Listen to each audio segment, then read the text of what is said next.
Howdy, y'all. It is Cody from the Keepers of Nerdom. How you doing? So today we're going to look at the data sheets. What has changed? The only ones we're not going to look at are the prosecutors, witch seekers, and vigilators, the Sisters of Silence, because they didn't get leaked in this batch of stuff. But from what we can tell, they're going to be pretty much the same as far as toughness 3, and we'll show you why. More than likely still 1 wound, but at least the toughness 3 we can get an idea for. Yeah, we're going to run through, like, what are the changes? And if you've seen my previous video about it, there was point costs that were in the codex. And if you know anything about how the codexes work now in 10th edition, that's obviously not necessarily what would have actually been seen. But what was interesting to note about those point costs is those went with these data sheets. And most of the things that we see actually are nerfs to these, with the points going back to almost basically what they were at the very beginning of 10th edition.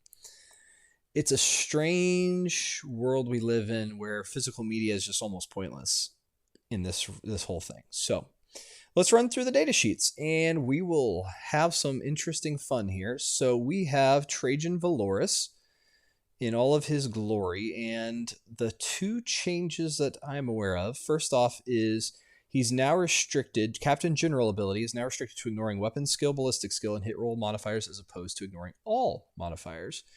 So, yep, you can ignore any or all modifiers that attacks ballistic skill or weapon skill characteristics and or all modifiers to the hit roll. That's it. That's what you get. So it's limited because there was the ability to bypass like damage reduction stuff and all these kind of crazy things with this. Pretty nutty stuff. And Moment Shackle is also different. Yikes. So it used to have the ability to let him and his unit fight first. He does not have that any longer. So he lost 2 things there. And he went back up in points according to the points in the codex, which is just really interesting to note. So yeah, that happened. All right, let's get down. We're going to have to just keep scrolling like this. The Shield Captain, he's brand new, so he's not going to be really anything there. Oh, because it's a new model, so there is something new here. Can now equip a Pyrothite Spear along with the Presidium Shield. The Presidium Shield, what does it do? Add 1 to the bearer's wound characteristics, so 6 wounds go up to 7. It's pretty cool. It's so weird because that just looks straight up like a Leagues of Votann model. It's weird. Just weird. But Pyrothite Spear, melted 2, 12 inches, 1 attack, 2 up ballistic skill, 9 strength. Minus 4 AP, D6 of damage. Man, that's just... D6 is so weird because it could literally hit for 1 damage and be weaker than all the rest of these things, or it could hit for 6 and just be the most crazy sauce thing ever. Plus, if you're melted 2, which I think is within half range, so 6 inches, you can do some real big damage. I'm guessing that's what he's holding in that. I hope so, because that's kind of cool. Interesting. So, Pyrothite Spear in melee, though, man, it's got a crazy offensive weapon for range on it. Good gracious. So 7 attacks, just 1 more than the axe, and it's tied with all the rest, 2 up weapon skill. So axes do have the 2 ups now. Pretty interesting. 7 strength, so lower strength than the axe, and tied with the spear. So it's still a spear, yeah. Minus 2 AP, same there, and 2 damage. Basically the exact same. It is the exact same as the Guardian Spear. That's funny, but it has the difference of melted 2 epic crazy sauce up here in the ballistics stuff. That's pretty crazy. Interesting. But what's funny is the Guardian Spear can be replaced with one of the following: an axe, a blade and a shield, or a Pyrothite Spear and a shield. So I just have that funny question of why would you ever take the other stuff without taking this Presidium Shield? Granted, like Pyrothite Spear though, on offense in the ranged category is crazy sauce, and I mean it's just as good. Like, why would you ever take the blade over the Pyrothite Spear? I don't know. It's just weird. I guess you could,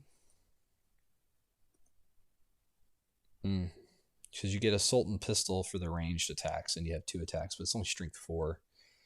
It's just pathetic comparatively. So it's just funny. All of these are strength 4 for the ranged attack, and then the Pyrothite Spear, that's what you're wanting it for, is that crazy epic attack. stuff, which all the rest of your people might have assault, so you may not be able to advance and shoot with them. But when you need this thing to actually just do a firing and have that one time it goes off, I don't know. It's pretty cool. Strength 9. Very interesting. Plus, it's just like a spear and melee. Anyway, just something to consider because it is new, and that's pretty interesting. Okay, some other changes to him. Master of the Stances no longer allows you to enable a second kata for his unit each fight phase, and all katas once per battle. Now it's only one additional kata once per battle. So there it is. And then Strategic Mastery has some changes. Its wording is unchanged, but the reality is because of these new stratagems in the book, in the codex, most of them aren't battle tactics except for the Talons of the Emperor one has like 4 of the 6 are battle tactics, but you have to be very careful with how those actually function. So pretty interesting because they don't necessarily function, I don't believe, and somebody correct me if I'm wrong on this because I could totally be. I don't know everything about Custodes, but it's the ability to overarching where you have to have a battle tactic and target your unit only kind of deal, and that's where it gets weird with the Talons of the Emperor, because if it targets 2, you choose to use 2, then it won't actually do what you want it to because it is now targeting something else as well. Shield Captain in Alaris Terminator armor, Defiant to the last. It was a 2-up fight on death, was replaced with Aramite and Adamantine, which is once per battle start of any phase, this model can use this ability. If it does, until the end of the phase, each time an attack is allocated to this model, change the damage characteristic of that attack to 1. That would be so crazy if you had like a tank actually popping shots at him. That's bonkers. The unfortunate thing is if he's with a group, that's not going to be useful for a while, and you have to make that call before at the start of any phase. Yeah, you'd have to do it at the start of the phase. Very interesting. Strategic Mastery, same as regular SC. Okay. Same as regular Shield Captain. Yep. Okay. So nothing changed there. That's good. Cool. And there's those spears and axes. Yep, they hit on 2-ups now. -1 AP for 3 damage versus -2 AP for 2 damage. Whew, which one do you take? Don't know. Higher strength 2, 1 less attack though. Huh. That'd actually be pretty hard. Hard to make that choice. All right. Shield Captain on the bike. Let's scroll down. Shield Captain on Dawn Eagle jet bike. I apologize for that glare, but these are just pictures of it. So we need to look at Sweeping Advance is the thing. Strategic Mastery is there as well. Man, they have a lot of stuff that can do the 0 CP stuff, but just in a very few battle tactics. So Sweeping Advance has changed on it because what it used to do, it used to allow his unit to consolidate 6 inches. Also, the wording is a bit weird now, and it's not clear if you can make the normal move if you've not fought with the unit. So let's read through that. It looks probably once per battle at the end of the fight phase. This model's unit fought this phase, I believe. Has not fought this phase. If it is within engaged range of 1 or more enemy units, it can make a fallback move. Or if it is not within engaged range of 1 or more enemy units, it can make a normal move. Interesting. At the end of the fight phase.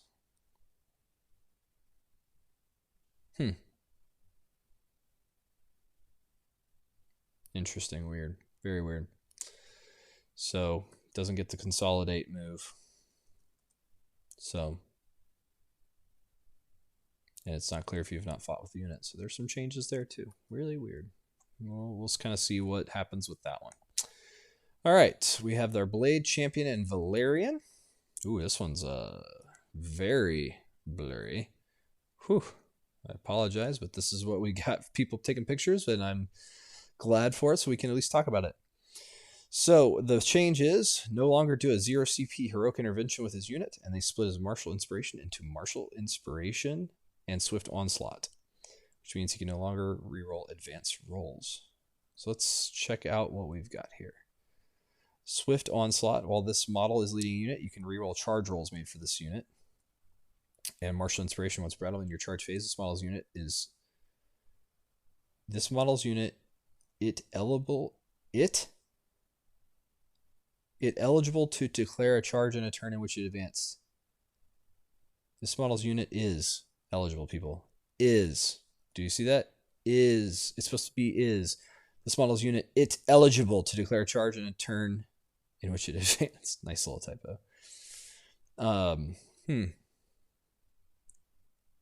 So Martial Inspiration was one ability, and they split it out to Swift Onslaught and Martial Inspiration. So you cannot reroll advance rolls. Interesting. It's just crazy though still that it can charge after advancing once per game. Whew. That guy is scary. Very scary. Okay. So we go down to Valerian, the creepy looking dude. He does have a Feel No Pain 6-up. It's interesting. Trajan has a Feel No Pain 5-up on his own anyway. Yeah. They still got some toughness in there somewhere, but yeah. So the change is Hero of Lion's Gate. Golden Laurels has had no change. And that one, as well as Milo's leading a unit. Each time a melee attack targets that unit, worsen AP by 1. That's cool, but they're going to survive anyway, melee, unless you're going against something crazy. Hero of Lion's Gate. Once per battle, after making a hit roll, wound roll, or saving throw for this model, you can change the result of that roll to an unmodified 6. Once per battle. So it used to be a reroll, 1 roll per round. So apparently this unmodified 6 thing was there, but now it lost the ability to reroll 1 roll per round. Makes him even weaker, and people weren't really taking him, I don't believe. Anyway, man, it's hard to see how many attacks are right there. Is it 2 attacks or 3 for the attacks? I don't know. What an epic glare. All right, let's keep moving. So Valerian's even worse. Poor guy. All right, so Knight Centura. Let's see if there's any changes to her. Knight Centura. Oh, there's changes. There's actually a positive here, so that's good. So first off, Daughters of the Abyss change is a 3-up Feel No Pain. Works on mortal wounds now, as well as psychic attacks. That's good. That's really great. So that's helpful. The close combat weapon. What? How does she just have a close combat weapon? That's so funny to even see that in Custodes at all.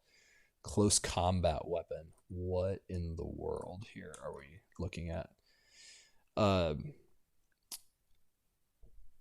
Strength 3. Sisters of Silence says Strength 3, and it changed from a Strength 4. It's so bad. Executioner's Great Blade is now Anti-Psyker 5-up instead of a 4-up. So she got changed. That's rough. Alea! Let's check it out. The name Sister of Silence. All right. She's got some changes. So her Feel No Pain now works on mortal wounds as well. That's good. Her keywords are fixed, so she's now Anathema Psychonis. Apparently she wasn't before, which is hilariously bad. Like, why wouldn't you fix that in a data slate really fast and simply? It's really stupid, by the way, that took that long. Somnus is now Anti-Psyker 5-up instead of 4-up on her melee weapon. So actually she went down. Funny fact though, Tactical Perception, while this model is leading a unit, models in that unit have the Fights First ability. So they actually have Fights First here with her. And Tenacious Spirit actually is not really that great in ways because you can get some of these bonuses through stratagems. I guess you wouldn't have to use a stratagem, so it is actually better. It's just weird because then you would be super not good. Okay, so the reason I said 3 toughness is Alea. When we come to Knight Centura are both 3 wounds as well. Or 3 toughness, sorry. And 4 wounds for the leaders, but I'm pretty sure the sisters are going to be just 1 wound. Could be wrong on that, but that's what we've got right now. Pretty rough stuff. 3 toughness are still going to be the Sisters of Silence. The good news is, in the Towns of the Emperor, you can, once per turn, protect them, which is pretty cool, by making the person forced to target the Custodes unit nearby. Yeah, pretty nice. Okay, so Custodian Guard, is there any changes here? Custodian Guard are good. So we have nothing to talk about as far as changes here. They're just going to be interesting. I love the picture. It's fun. And then Custodian Wardens are good. They're safe. Alaris Custodians, these do have... Oh my. Are these the Terminators? I think so. Yeah. These things are nasty. Yep, there's that ballistic grenade launcher that I hate. Daggum. Just lots and lots of low AP shots that just chew through things. Very frustrating. All right, so the change that they have is Golden Light no longer requires you to deploy the unit in the next movement phase, which means it cannot be used to deep strike turn 1. Uh-oh. Once per battle at the end of your opponent's turn, if this unit is not within engagement range of one or more enemy units, you can remove it from the battlefield and place it into strategic reserves. Interesting.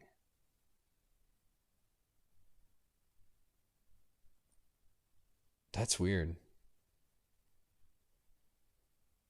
So something about that wording messes with it.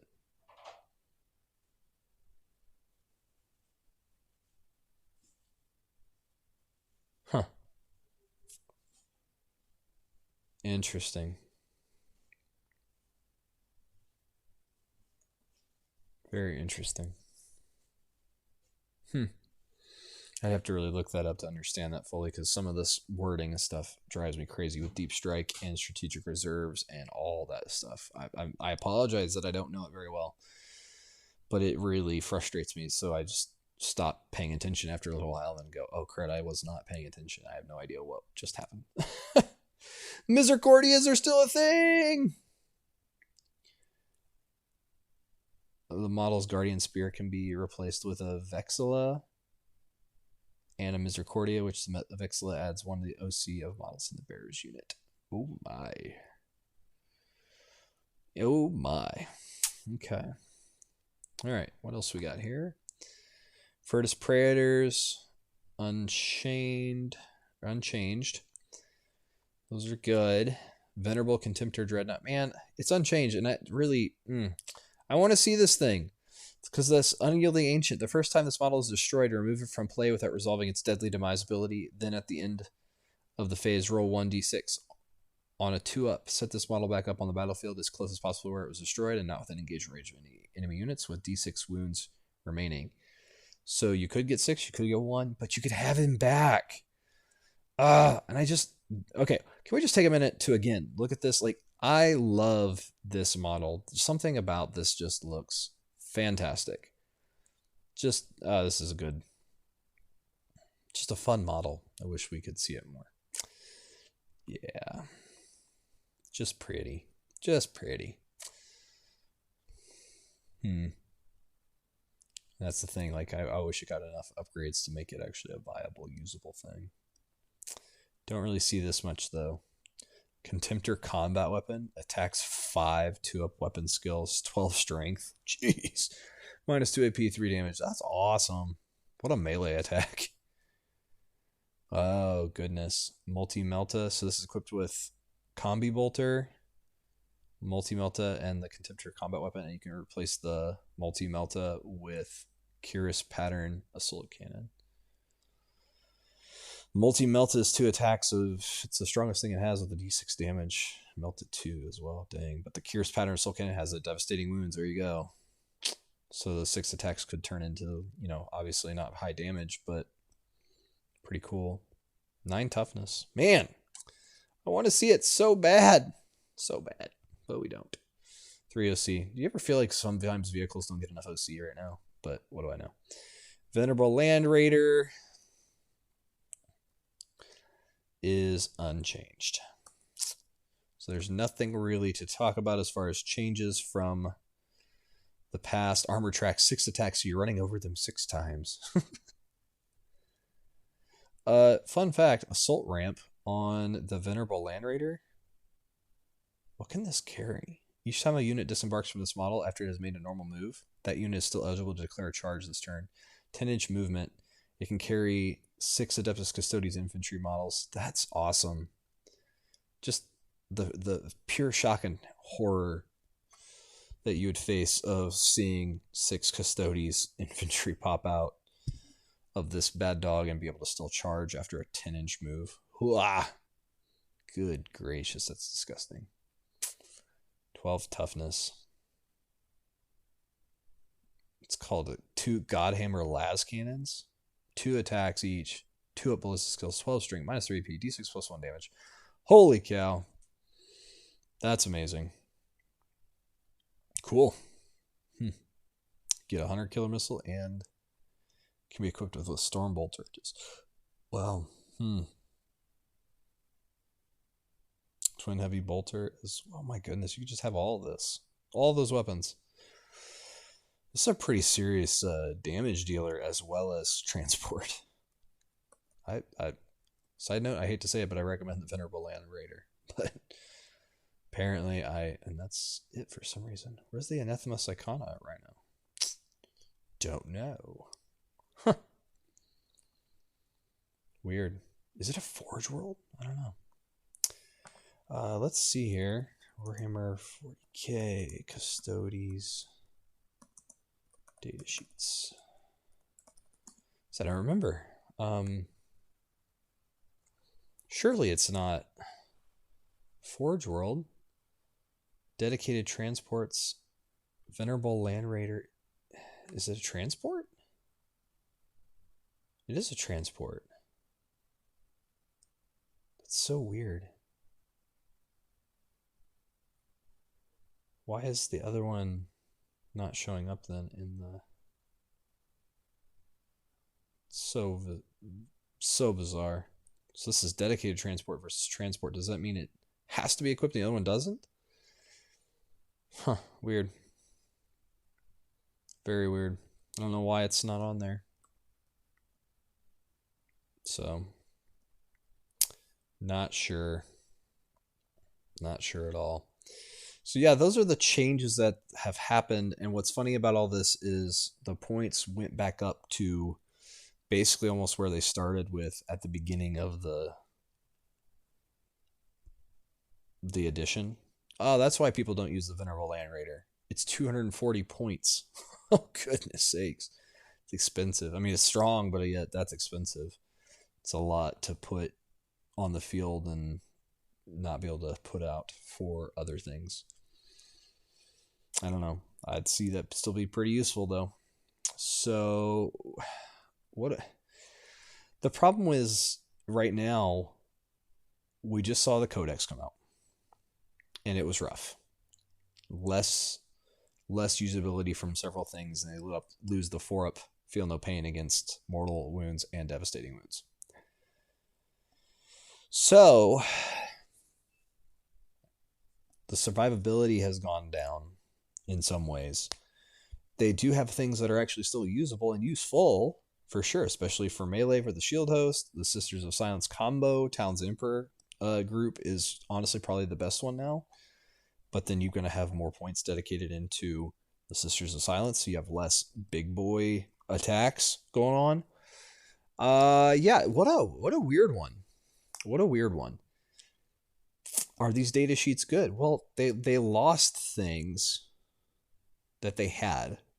They went up according to the book in points, which won't probably be what we see. But it just doesn't make any sense. Like they lose several things on a lot of stuff. There's little positives, but it's not great. And these data sheets being changed in this way, not a good sign. I think we are in for a sad reality of what is coming.